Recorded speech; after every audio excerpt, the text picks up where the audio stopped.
Ni Oian Aldainaz, 26 urte dauko eta txabaltarra naz eta futbolista naz. Bueno, txikitxotatik gustatu izen jaten kirol bat izen da, ez? Eta aukeri aukin abenin ja futbolien sartzeko, bi aldiz pentsa barik futbolien hasi nintzen eta ordutik asko guztetan jaten ez, hemen jarraitzen dut.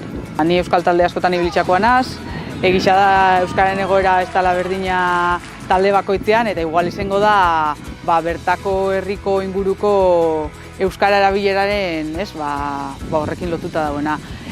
Bueno, egisa da, erabiltzen dela euskara jokaldi estrategiko horretan aurkarixak igual despistatzeko, azkenean aurkari gehienak erdedunak dienez, ez da euskara ezagutzen eta orden bai erabili izen da eta erabili izen dugu beti.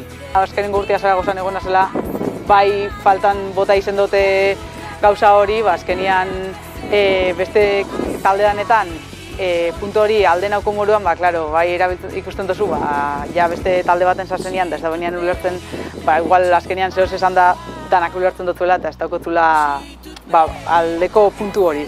Momenturi politena izan like aurten, azkenean realagatik Realetik bitxatea lortu dutenez, igual da txikitxotatik beti espero izen duzun gauza bat, hortarako lan asko indozuna eta azkenean benetan momentua bai egetia izen like posgarrexena.